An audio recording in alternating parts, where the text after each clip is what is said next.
ادامه برنامه‌های رادیو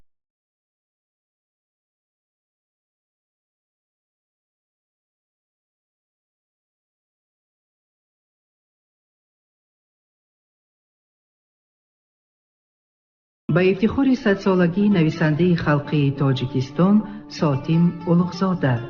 السلام علیکم شنونده های ارجمند، با توجه شما گفتار ادبی از سلسله خوانش بدیعی ارمن استاد ساتیم اولغزاده فردوسی در قرائت عبدالرشید خوجامپولو. گفتار 19.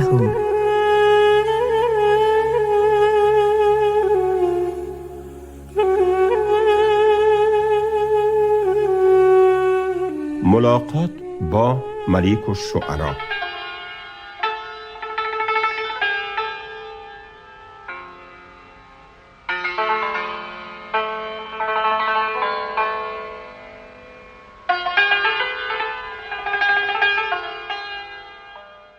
فردوسی بعد از آن چی در هرات از حاکم درباره فرمایش انصوری شنید، از انصوری دلش مانده بود. با او میلی واخوردن نداشت، میخواست که اثرش را بدون توسط او به سلطان گذراند، ولی منشوری او را به واخوری با ملیک الشعرا راضی کرد. گفت که از پیشنهاد شاهنامه به مطالعه انصوری چاره نیست، زیرا سلطان از دو سر آن را به ملیک الشعرا میفرستد که بخواند و بگوید ارزش آن به چی پایه است. در این صورت اگر شاهنامه اول به مطالعه ملیک الشعرا پیشنهاد نشود و از شاعر گیلمند شده، به دلش بغض خواهد گرفت. فردوسی خواهش کرد که منشوری اول انصوری را از آمدن او به غزنه آگاهی دهد و پرسد که او شاعر را کی قبول کرده میتواند. منشوری روزی دیگر پگاهی به درگاه ملیک الشعرا رفته حلقه درش را کوفت. کیستی؟ از درون آوازی دربانی پیر به گوش رسید. منشوری نام خود را گفت. خواجه در خوابی راحتند، امروز بار نمی دهند. جواب شنید او. برو بگو که فلانی آمده است، خواجه را فوراً دیدن می خواهد. و بیدار کردن اجازت نیست، وقتی دیگر بیایید. بگو که با یک خبری تعجیلی آمده است، اجازت نیست. های قلتبان، قهر کرد منشوری. به تو گفتم که خبری تعجیلی دارم، برو بگو از جانب فردوسی آمدند. فردوسی؟ این همان؟ بله همان، در خانه من نشستند. پیرمردی دربان در صحبت شاعرانی که گاه ها به مهمانی خواجه‌اش می آمدند نام فردوسی را نه یک بار و دو بار شنیده بود. در آن صحبت‌ها درباره شاعری توسی با تعریف و احترام سخن رانده می‌شد. وی رفته به بالاخانه برآمده به در حجره خواجه آهسته انگشت زد. در را دوشیزه صاحب جمالی گشاد که بادبیزکی نفیسی در دست داشت. ظاهراً پشه ها را از سر و روی خواجه رانده نشسته بوده است. کس آمد به خواجه خبری تعجیلی دارم میگوید، معلوم کرد پیرمرد. کی بوده است؟ این صدای قهرآمیز خواجه بود که از پسی در شنیده شد. وی بیدار بوده است. منشوری شاعر از جانب فردوسی آمدم میگویند. با آوازی ترسالود به عرض رساند دربان. هرچند گفتم که خواجه امروز فرموده بودم که نیا بیدار مکن. عتاب کرد انصوری و پهلو زده رو به دیوار گرداند. ملیک الشعرا دیشب در کاخ برادری سلطان امیر یوسف بوده، در بزمی پرصوت و صدا شب را به سحر آورده از خواب مانده بود. سحری نوکرانش او را به اسب سوار کرده به منزلش آورده بودند. وی مست و مخمور نمازی بامدادش را خوانده در حال تنی گرانش را به کت افکنده بود. نیم خواب و نیم بیدار به سخنی دربانش درست سرفهم نرفت. بعد دور شدن او یک باره در ذهنش کلمه فردوسی برق زد و او را به هوش آورد. برخاسته دریچه را گشاده از بالا خانه به خدمتگاران که در صحن سرای جنب و جول داشتند صدا کرد: دربان را باز دارید. دوشیزه کنیزکی در آن قریبی از سلطان رسیده.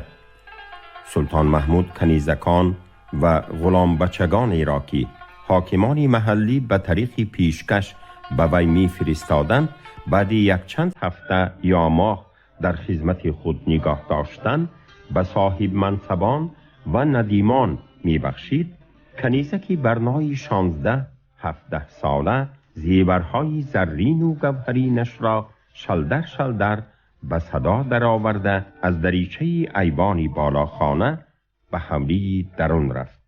عنصری جامه‌اش را به کتفش گرفته به ایوان برگشته پرسید: کی آمد گفتی؟ شاعر منشوری، جواب داد دربان. باز کی؟ تنها خودشان. چرا گفتی فردوسی؟ من چه دانم؟ از منشوری شنیدم را گفتم. بگو درآید. منشوری وارد شد. السلام علیکم. فقیر از جانب استاد فردوسی آمدم. استاد دیروز وارد شهر شده و الان مهمانی فقیر می باشند. خواهش کردند که آمدنشان را به حضرت معلوم نمایم. می خواهند حضرت را زیارت کنند. ملک الشعرا چیزی نگفت.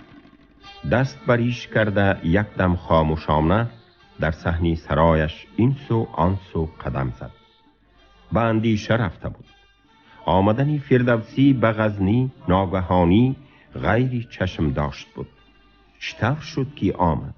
معلوم می شود که آلتونتاش حاکم او را باز داشته و برگردانده نتوانسته است.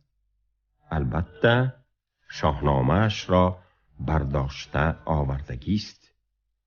بسیار خوب استاده گفت او به منشوری.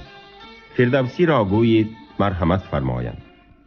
همان روز بعد از پیشین فردوسی شاهنامه رومال پیچ در بغل با همراهی منشوری به سرای ملک الشعرا روان شد. ابودلف خواهشی رفتن نکرد. عنصری در صحن سرای مهمان را استقبال و آغوش گشاده با وی واخوردی کرد. خیری مقدم، خیری مقدم، دیدار مبارک، مرحمت، خوش آمدند. خواجه گویا مشتاق دیداری فردوسی و از آمدن او نهایت شاد بود. وی مرد سینش از 50 بالا، فربیه شکم کلان بود. بطن جامه اشرافانه از پارچه ملون ششتری و به پا کفش مجلای از چرم گرانبها داشت. پیرشاعری توسی با پوشاکی ساده معمولی، ریشی کلانی سفید و انبوه و چهره‌ای از مشقت سفر افسرده، در مقایسه ظاهری با شاعری درباری اشراف سولت مانندی یک نفر دیهاتی عادی می نمود. فقط چشمانی میشی خسته‌اش با نگاهی آرامی متفکرانه از صاحب معنویات فراوان و اندیشه های عمیق بودن او خبر می دادند. خواجه باوریش نمی آمد که این دیهاتی ناتراشیده تاریخی چندین هزار ساله عجم را نظم کرده باشد. منشوری میهمان را به میزبان سپرده، خود به صحبت آنها خلل رسانیدن نخواستنش را بهانه کرده برگشت و به دکانش روان شد. عنصری فردوسی را به درونی باغ که میهمان خانه آنجا بود برد. میهمان از زینت و حشمت میهمان خانه در حیرت ماند.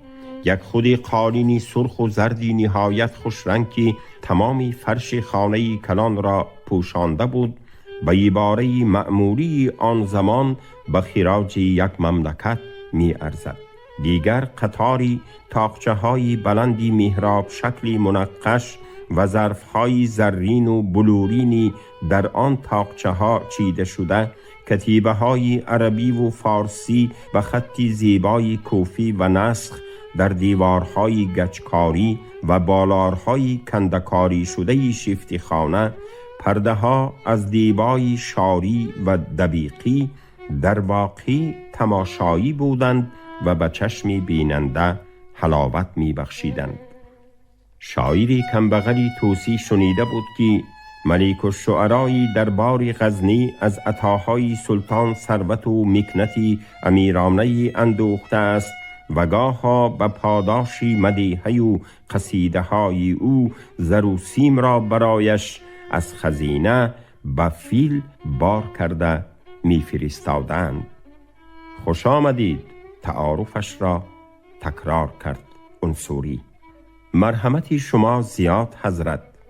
دست به سینه گذاشت فردوسی و هم یک باره در خودی آغازی صحبت چنین کنایه کرد: ولی آمدنی بنده بکی خوش است و بکی ناخوش، امید است که به زودی معلوم شود. کنایه گزنده بود. تبسم از چهره ملک الشعرا پرید. او یکی ابروان به هم و چین به پیشانی کشید و باز زود تبسمی پریده را به چهرهش باز آورد. بنده نمیدانم کنایه مولانا از چیست، ولی بدانند که مقدمی شاعری شهیری داستان سرا به همه خوش است، گفت او.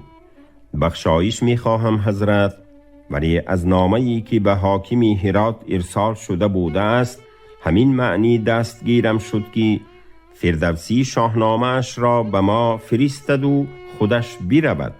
جواب گرداند شاعر و خندیده با لحن نیم هزل و نیم جدی افزود: یعنی کتابش را می‌خوانیم و از خودش بیزاریم. هرگیز هرگیز مولانا، اشتباه. ملاحظه‌ای در نامه بیان شده به پاس خاطری شما بود. وجهش را در همان نامه ذکر کرده بودیم. ملایمانه ایراد رساند عنصری. وی عادتاً در معامله با همکسبه هایش و دیگر مردمانی کمابیش نامور، شخصی نرم گفتار، با نزاکت و خوش تعارف بود. هرچند بعضی کسانی که با وی کار افتاده شده و خوب شناخته بودندش او را چاپلوس می‌خواندند. شناسایی شخصی و مصاحبه این دو شاعری والا مقام همین طور آغاز یافت. خدمتگاران دسترخوان گستردند و خورش‌ها آوردند. فردوسی کتابش را برآورده پیش عنصری نهاد. در اثنای صرف طعام عنصری آن را بی شتاب ورق زده، بعضی سرلوحه و برخی سطرها را با آواز می‌خواند و به مؤلف آفرین می‌گفت. احسنت، کاری عظیمی را انجام داده اید که به آن پیش از شما از شعرا فقط دقیقی بزرگ جرأت کرده بود و معلوم نبود با آخر رسانده میتواند یا نه، ولی شما توانسته اید. مدح سلطان محمود را خوانده تقدیر و تعریف کرد. پس آن صاحب از چگونگی سفری فردوسی به این جانب از تاریخ تصنیف شاهنامه منصور عبدالرزاقی و منظوم ابوالقاسمی پرسان شد. فردوسی پس از جواب دادن به پرسش‌های او گفت: امیدوارم که حضرت شاهنامه را منظور نظری همایونی می کنند و همچنین به قبول آن لطفاً دلالت خود را دریغ نمی دارند. البته وعده داد عنصری. پس از برگشتن سلطان از سفر غور کتاب و درباری عالی گذرانده خواهد شد، ولی نخست من خود باید این را مطالعه بکنم تا اگر اعلی حضرت از حیث هنر و صنعت سخنوری به چی مرتبه بودنی اثر را پرسند، بنده ملاحظه خیش را بیان کردن توانم. آها، سلطان کی به پای تختش برمی گردد و ملک الشعرا کتاب را کی خوانده تمام می کند و به سلطان می برد؟ اندیشید فردوسی و پرسید: آیا اعلی حضرت در غور دیر می مانده باشند؟ کی می داند؟ گفت عنصری. این را هیچ کس نمی داند.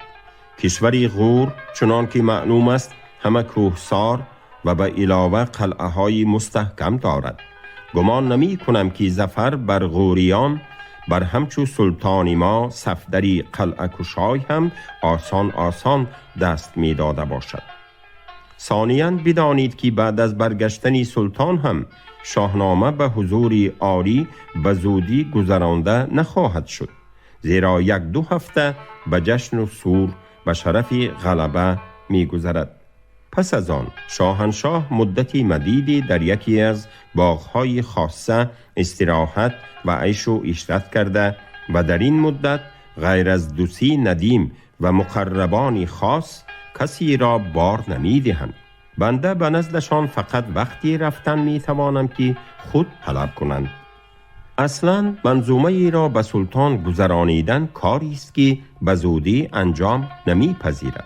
شعرا اکثر وقت 1 هفته و حتی 2-3 ماه معطل می مانند. این حال را بنده برای شما هم پیش بینی کرده با همین ملاحظه در نامه با آلتونتاش حاکم ارسال شده به غزنی فرستادن شاهنامه و خود به وطن برگشتن شما را صلاح دانسته بودم. شاعر با خاطری پریشان از سرای ملیک الشعرا و باششگاهی موقتی خود منزلی استای غزنیگی برگشت.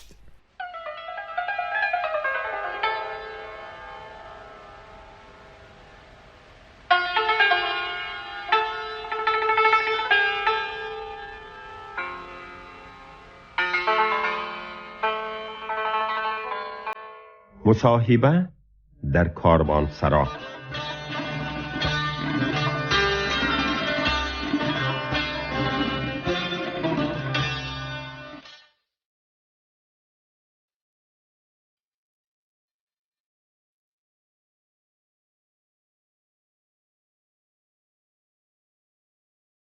فردوسی به استای دریدگر برای مسافر نوازی و میهمانداریش اظهار منتداری نموده از میهمانخانه او به کاروانسرایی واقع در کنار جنوبی شهر کوچید.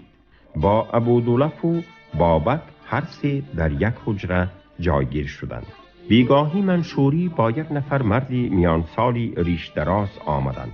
آن مرد با تعظیم دست فردوسی را بوسیده خود را معرفی کرد. لبیبی ادیبی هستم، مخلصی استادی معظمم. وی دوستی نزدیکی منشوری بود.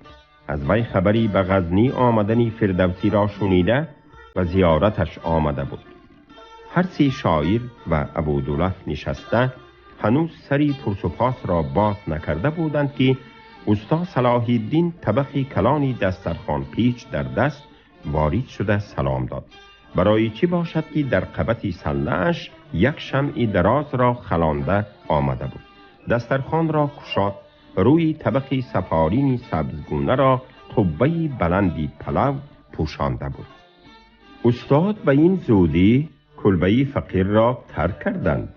عزتشان را آن طور که می باید به جا آورده نتوانستیم، معذور می دارند.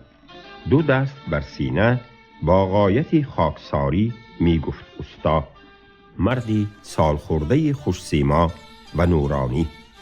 او به کابل برای دیدن دختر و دامادش و نبیره هایش رفته در بازگشت با فردوسی همراهی نموده بود. نه گفت فردوسی، هیچ وجهی عذر خواستن نیست استای عزیز. برعکس مهمان نوازی و عزت و اکرامی که ما در خانه شما دیدیم بر ما منت می نهد. مرحمت بنشینید. شم دقت منشوری را جلب کرد. این چیست برادر؟ به قبط دستارتان شم خلانده گشته اید؟ پرسید او. برای استاد شمع کافوری. صلاح الدین شم را از قبط سله‌اش گرفته به تاقچه گذاشت. گفتم مبادا در حجره شمع خوب نباشد. شمع کافوری نقصدیه، روشناییش بیشتر. بابک با آب دسته و دستشویه حاضر شده به دستی حاضران آب ریخت. در خانه استا مگر به پلو چی داروواری انداخته بودند که بوی خوشی اشتها انگیز میداد. همه اشان گردی دسترخوان حلقه زده به خوردن مشغول شدند. بعد از صرف طعام صلاح الدین حاضران را مانندی کسی که گناهی کرده باشد و عذر می خواهد با تواضع خیرباد گفته طبق خالی را گرفته رفت. شب در آمد. شاعران در روشنایی تابان شمع کافوری تا نصف شب نشسته از هر در صحبت کردند. مصاحبه چندی در اطراف نام ملک الشعراء انصوری و ملاقات فردوسی با او چرخ زد. منشوری ملک الشعراء را استادی بزرگ و تربیتگری شاعران نامیده تعریف می کرد و می گفت که اسلوب گویندگی او سرمشق سخنوران کنونی و آینده است. دوستم منشوری شیفته اشعاری انصوری است. با لحن استهزا گفت لبیبی: هر کس که سخن می شناسد شیفته سخنی ایشان نشودن نمی تواند. جواب گرداند منشوری: این کار نمی کنم. ایشان استادی بزرگی سخن هستند، لیکن تو مدح شعرشان و خودشان را از حد می گذرانی ابو سعد. اشعاری ملک الشعراء در غایتی صفا و پاکیزگی است، از هر گونه تعقیدی معانی و الفاظ مبرا و همچون آبگینه شفاف. سخن ایشان را بهترین نمونه ادبی زبانی دری می توان گفت. تشبیهاتشان بلیغ و شیوا. آیا ممکن است التماس کنیم که شعری از ایشان بخوانید اگر به یاد دارید؟ به منشوری مراجعت کرد ابودلف. البته به یاد دارم. چی بخوانم؟ خوب، اینک یک قطعه در تشبیه زلف و روی گفتند. منشوری از یاد خواند: چی چیز است رخساره و زلف دلبر، گلی مشک بوی و شبی روز پرور، گل اندر شده زیر نورسته سنبل، شب اندر شده زیر خورشید انور، نکوتر ز روشن شبی تاری زلفش، اگر چند روشن ز تیره نکوتر. خواننده پیش از همه خودش به وجد آمده به لبیبی نظری فاتحانه افکند: تو این گونه شعر گفتن می توانی؟ نمی توانی. اگرچه اعتراف می کنم شاعری زبردست هستی، من هم نمی توانم. همه به فردوسی نگاه کردند که او چی می گوید. خوب است، الحق تشبیهاتش لطیف و شیواست، گفت فردوسی. منشوری از این سخنی استاد شاد شده پارچه دیگری را از انصوری به یاد آورد. یک دفعه در جشن صده در بارگاه سلطان درختی روشنایی ساخته بودند. ملک الشعراء آن را دیدند و بداهتاً گفتند: گهی سروی بلند است و گهی نار، عقیقین گنبدی زرین نگار است، اگر نه کانی بیجاده است گویی، چرا باد و هوا بیجاده بار است. حاضران از این مصرع‌ها نیز خوششان آمد.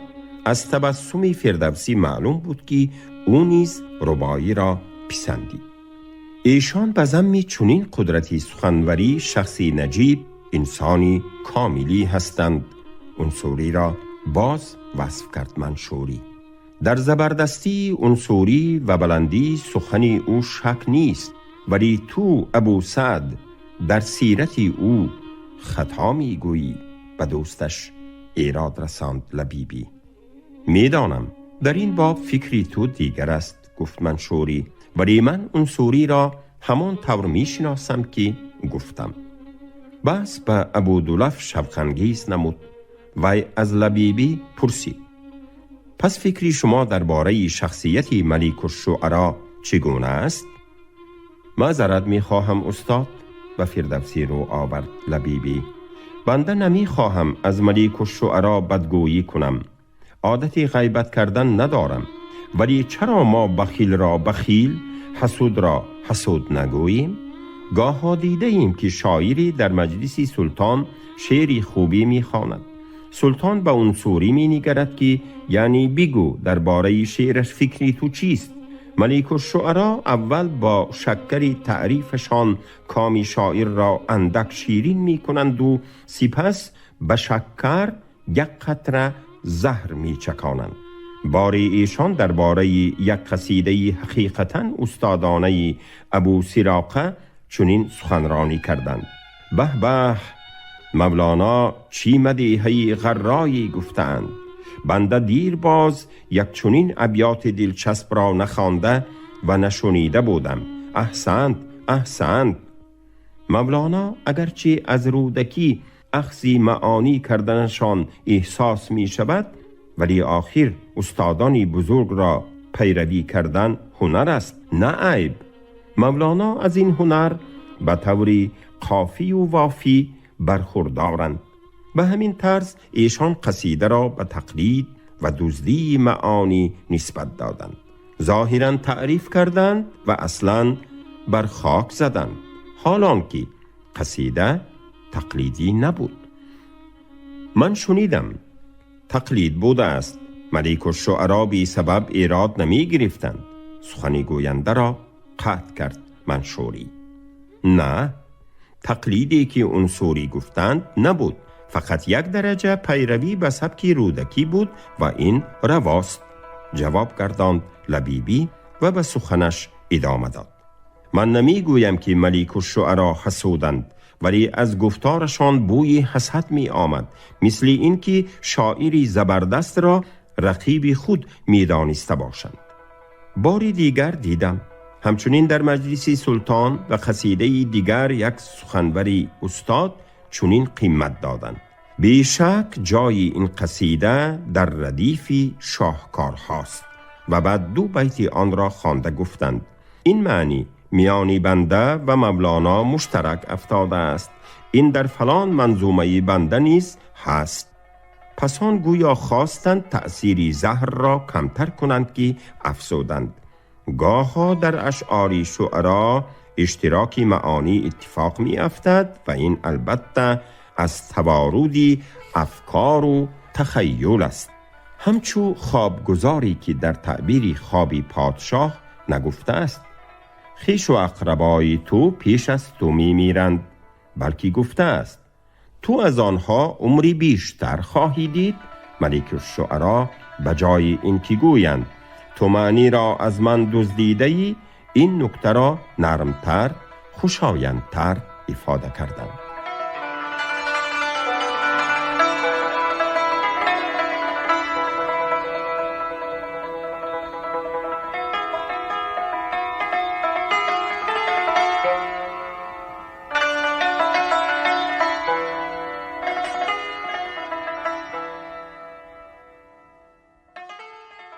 شما گفتار 19 را از روی رمن استاد ساتیم اولوغزاده فردوسی در قرائت عبدالرشید خوجمقلوف شنیدید. کارگردان شیرعلی نغزلی. انجام گفتار ادبی از سلسله خوانش بدیعی.